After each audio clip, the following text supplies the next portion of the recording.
हडपसर परिसरात मोठ्या प्रमाणात बेकायदा होर्डिंग उभारण्यात आले असून त्यामुळे नागरिकांच्या जीविताला थेट धोका निर्माण झाला आहे। नमस्कार, मी सनोफर, तुम्ही पाहताय रोकठोक महाराष्ट्र न्यूज।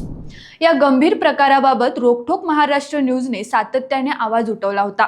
अद्याप महापालिका प्रशासनाकडून अधिकृत कारवाई सुरू झालेली नसली तरी मंगळवारी मध्यरात्री अमरबाग परिसरातील एक होर्डिंग घाईघाईत कापण्यात आले। मध्यरात्री 2 वाजता कोणतीही सुरक्षा व्यवस्था न ठेवता ठेकेदारांनी स्वतःच होर्डिंग काढले। मात्र प्रश्न असा आहे की फुटपाथवर बेकायदा होर्डिंग उभारण्याची परवानगी मिळतेच कशी? कोणाच्या आशीर्वादाने नियमांची सर्रास पायमल्ली सुरू आहे। हडपसर परिसरात किती होर्डिंग अधिकृत आणि किती अनधिकृत याचा कोणताही ताळमेळ नाही। नियम डावलून अनेक ठेकेदारांनी मनमानी सुरू केली आहे। फुटपाथवर होर्डिंग, वाहतुकीला अडथळा, नागरिकांच्या जीवाशी खेळ आणि त्यासोबतच फांद्या तोडण्याच्या नावाखाली मोठ्या प्रमाणात वृक्षतोड।